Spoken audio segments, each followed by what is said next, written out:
personality of that CEO can actually be portrayed in the press, in interviews, in the media, then maybe perception of people might change. That's a very good point. And I think that's a very good point. It carries with it the positive, which is, as you mentioned, let's utilize, whilst we have this guy, the strengths of that brand. On the other hand, it carries a great risk, because there's the most awful thing that can happen to a company is a company that doesn't deliver on its brand promise. That doesn't happen immediately because people can't see, but it does happen eventually. And that is much worse. That is the negative effect of that, of a company that says it's this. And I have so many examples of these, and I'm probably not allowed to say them on television. But I'll give an example of a bank, which I am a customer of, in more than one country. Right. And one of their brand promises that they are able to consider you as a global customer. I have never experienced this from this bank. And so because they brand themselves like that, I get more and more annoyed every time I see the advert. I think I know who you're talking about. Yeah, and it could be any. In fact, I don't think it necessarily is just one bank. If you think about it, it could be many banks. But really bad to position yourself as one thing and then act as another. So this, I think, is, you've kind of hit the nail on the head of another important point, is the brand promise has to be delivered by the execution of everything that's underneath. You can't have the CEO out there saying, I'm a people's person, I'm a people's person. Meanwhile, customer service is saying, we're going to sue you, you're overdue with your bill. It has to be from the top through to the bottom, branding and action. So I think that's another thing about branding, which is probably very important, is don't underestimate people and customers. They know, they understand. There is a degree of manipulation, of course, with public relations and marketing and media. But that can only be taken so far. There is I take Sigway, happen to know him quite well. That's who he is. That really is who he is. It's not a persona or a kind of that's genuinely who he is. So the PR department must be having a party, thinking, wow, all we have to do is let him shine, is let him be himself. Yeah, but that doesn't work all the time, of course. In many cases, you have a CEO who's more introverted, who may think that, okay, this PR thing is just all about ego. I don't have an ego. I'm not interested at all. I like my privacy. I like to go home, and I like to.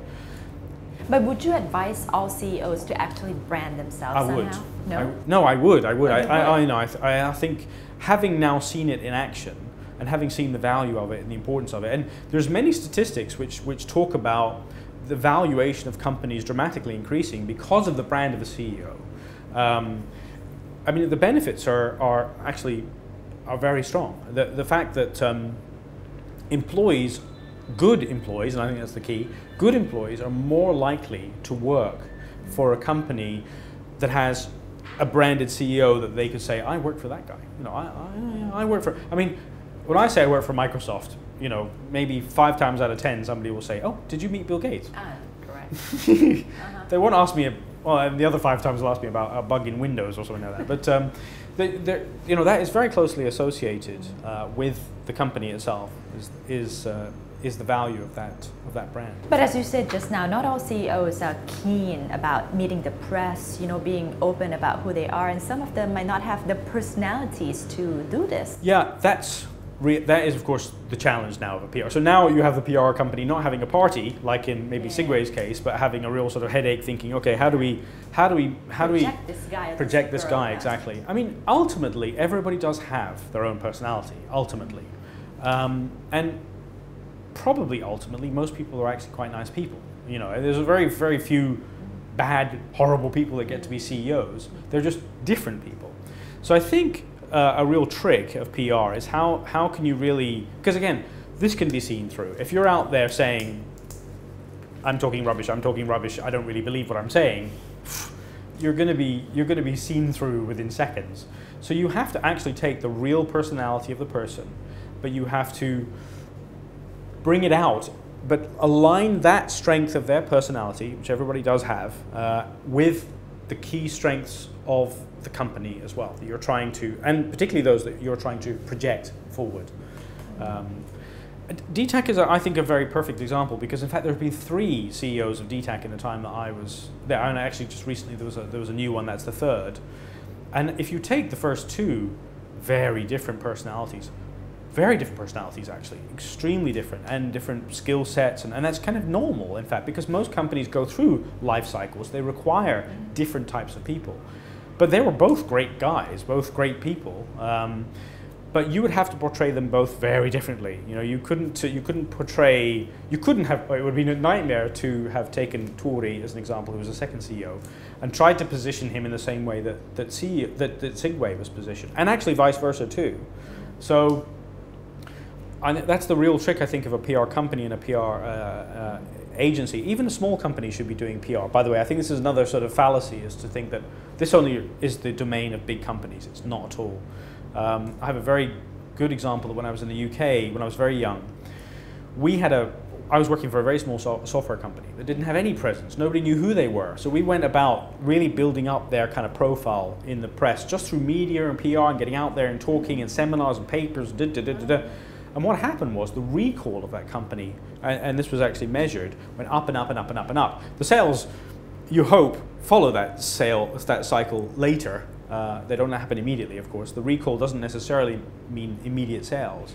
But recall and good branding of the CEO will give you more employees would like to work for that person.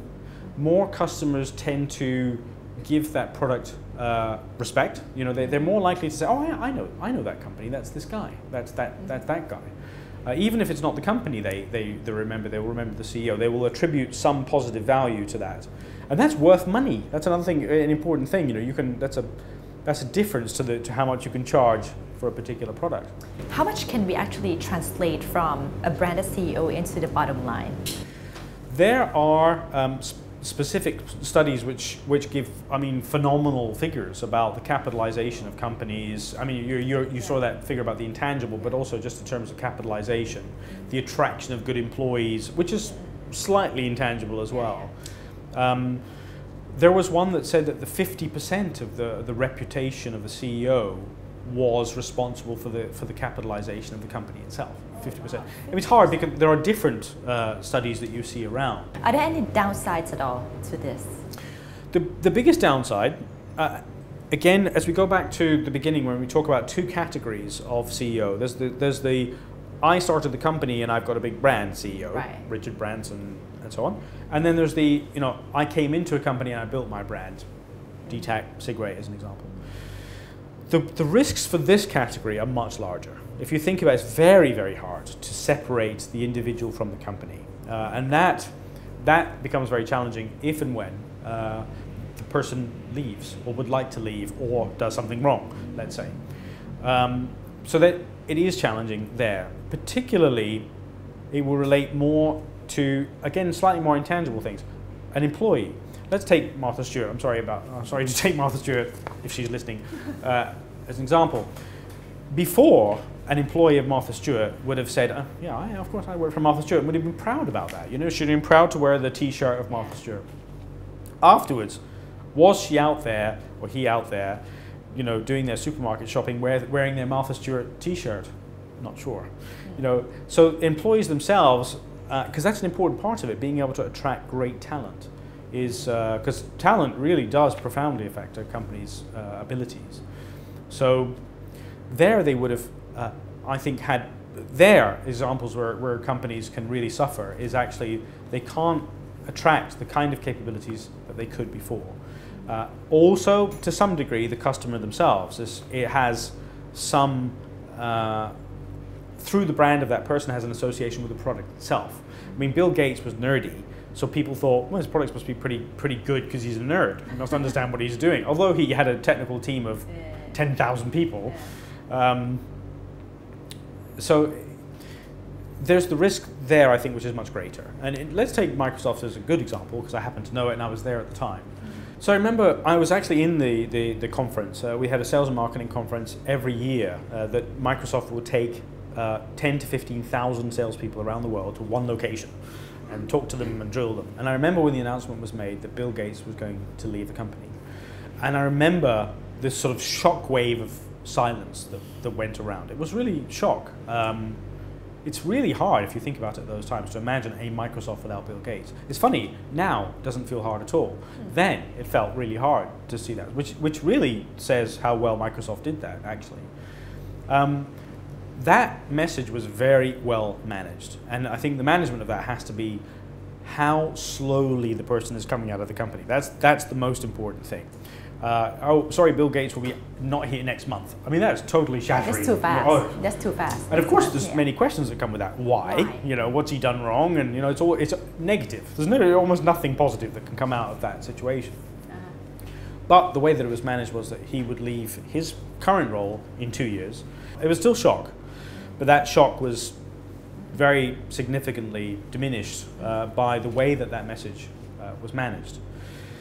So, and that's as I said, of the company-owned CEOs. There's a much more dramatic risk for those, and they relate to the customer, employees wanting to work there and stay there. Actually, I do actually think Microsoft may have underestimated the longer-term effect of people actually not wanting to stay as long as they did before, because suddenly it wasn't about the family anymore. It was about a business. Anybody, and I think this is very especially true in Thailand and Asia, people tend to want to be more associated with a family structure than a business structure. Of course, it's more comfortable. You're going to see your sisters and brothers. You're not going to work for a boss, you know. And even at the early stages of Microsoft, when I was there for 9 years, it was kind of family owned. I know that sounds strange because it was on the stock market and publicly trading. But it was Bill, and actually it was Steve Ballmer too. Those are the two, and it was sort of a family, and they were the parents. But when Bill left, a message, almost a silent message, I think, went through everybody that says this is going to become a company. And actually that sort of became reinforced slightly later with the appointment of a guy who was very, very good, but he actually was the COO of Walmart. Which reinforced really that feeling that this is going to just become a very big process machine. And I mean, Microsoft's doing phenomenally well today, but I don't think people could say that it's that same sort of company feeling that it had before, the same family feeling. In fact, only very recently have they changed. They've decided to change some share structure to try and kind of reinvigorate that sort of creativity. And I think perhaps that's something they didn't foresee as early as that. So in the second example, where you have a CEO who's come into a brand who hasn't grown with it and started it, of course the risks are less, you know, because they're less associated with the brand itself. There's still a distinction ability between the actual brand of the company and the brand of the CEO. They're complementary, they add value. It's a 1 + 1 = 3. But should the CEO leave, again, there's a negative effect on the to a degree, but it's not as profound as you would see if an owner CEO left. Again, and I happen to have lived this through this at DTAC with Sigway leaving, I think people should not underestimate the degree to which talent quietly, in the back of their minds, loses some faith in the company, just quietly. It doesn't manifest itself directly, straight away. It doesn't come out in the first 6 months or even a year. But people almost say, I'll give this a chance. Okay, I'm going to buy into what this person is saying because I trust this guy. I'm going to buy into the company because I trust this company. But I have a little reserve permit in my hand that says I will leave if this doesn't work out. And that's an interesting thing. And you've got to manage that very carefully. It's very hard to do that, actually. Let's get into the mechanics of it. Maybe just a short or concise version.